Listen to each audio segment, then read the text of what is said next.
Aláròyé máa wí o. àṣírí ọ̀nà táwọn ẹgbẹ́ APC fẹ́ fi ṣèrú nínú ètò ìdìbò tó ń bọ̀ yìí ti tú sí wa lọ́wọ́ o. àwọn ẹgbẹ́ PDP ló pariwo bẹ́ẹ̀. bí ètò ìdìbò gómìnà tó fẹ́ wáyé lọ́jọ́ àbámẹ́ta sátidé ọjọ́ 16 oṣù yìí ṣe ń súnmọ́lé, bẹ́ẹ̀ ni iná wàhálà tó ń jó láàrin àwọn ẹgbẹ́ òṣèlú All Progressives Party APC tó ń ṣèjọba lọ́wọ́ pẹ̀lú ẹgbẹ́ òṣèlú People's Democratic Party PDP tó jẹ́ ẹgbẹ́ alátakò túbọ̀ ń búrẹ́kẹ́ sí lórí ọ̀kan òjọ̀kan àwọn ẹ̀sùn tí wọ́n fi ń kan ara wọn. látìgbà tí ẹgbẹ́ òṣèlú All Progressives Congress ti gba ìkúìdà ìṣàkóso mọ́ ẹgbẹ́ People's Democratic Party tó ń ṣe ìjọba tẹ́lẹ̀ nípínlẹ̀ Edo lọ́wọ́ làwọn ọmọ ẹgbẹ́ PDP nípínlẹ̀ Ondo ti ń pariwo tí wọ́n sì ń ké gbàjarè pé nǹkan kò ní í fararọ rárá tí àwọn aṣáájú APC bá fi gbìyànjú láti lo ète ohun ìwà òjòrò kan náà tí wọ́n fi gba ìpínlẹ̀ Edo nínú ètò ìdìbò tó ń bọ̀ nípínlẹ̀ Ondo.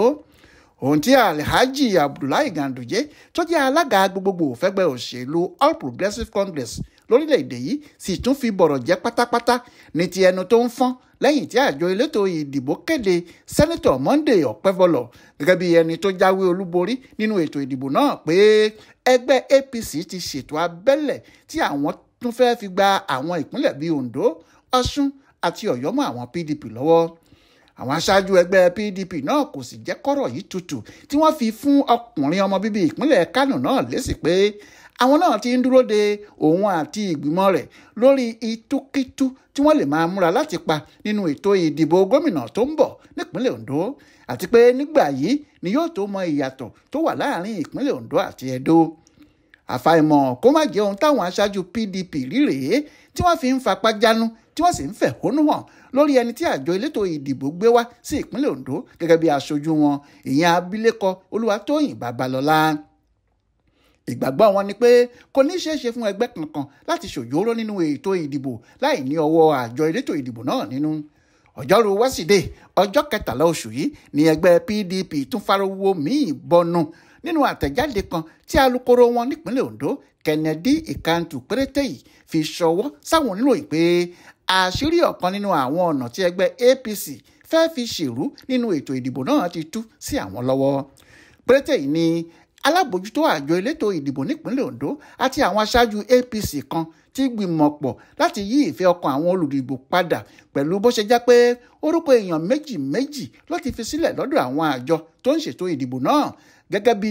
àwọn tí yóò bá wọn ṣiṣẹ́ ní yúníìtì kọ̀ọ̀kan. ó ní àwọn ayédèrú òṣìṣẹ́ wọ̀nyí ni wọ́n fẹ́ lò láti lè ṣe òjòrò tí wọ́n ti pinnu àti ṣe kí wọ́n bá lè yege tipátipá nínú ètò ìdìbò náà. Pérétèyí ni gbogbo nǹkan tí àwọn ṣàkíyèsí ẹ̀rẹ́ látẹ̀yìnwá léyìí tó mú kí àwọn máa ké tantan pé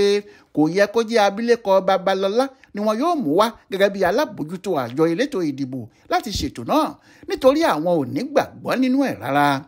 ó wáá fi àsìkò náà gba àwọn aṣáájú ẹgbẹ́ APC àti àjọ elétò ìdìbò nímọ̀ràn pé kí wọ́n tètè yára tọwọ́ ọmọ ìwàkiwà tí wọ́n bá ń gbèrò rẹ̀ nínú ètò ìdìbò gómìnà tó ń bọ̀ lọ́jọ́ àbámẹ́ta yìí bọ́ṣọ. nítorí lọ́wọ́lọ́wọ́ bá a ṣe ń sọ̀rọ̀ yìí ojú gbogbo àgbáyé ti wà lára ìpínlẹ̀ Ondo, bẹ́ẹ̀ ni kò sẹ́ni tó lè sápamọ́ sẹ́yìn ìka kan ṣoṣo. nígbà tó ń fún Pérétèyí lésì ọ̀rọ̀ tiẹ̀, alukoro ẹgbẹ́ APC nípínlẹ̀ Ondo ọ̀gbẹ́ni Alex Kalẹ̀jáyé ní àìríkanṣe kan ló ń yọ ẹgbẹ́ PDP lẹ́nu nítorí ẹgbẹ́ àwọn ti ṣiṣẹ́ kọjá kí àwọn èèyàn má dìbò fún àwọn. Kalẹ̀jáyé ní kò sí ìdí kankan fáwọn rárá láti ṣèrú nítorí gbogbo ìjọba ìbílẹ̀ 18 tó wà nípínlẹ̀ Ondo làwọn ti ń polongo tí àwọn sì ti dé. àwọn ti bá àwọn èèyàn sọ̀rọ̀ tí wọ́n sì ti ṣetán láti ṣe àtìlẹ́yìn fún àwọn lásìkò ètò ìdìbò gómìnà tí yóò wáyé lọ́sẹ̀ yìí.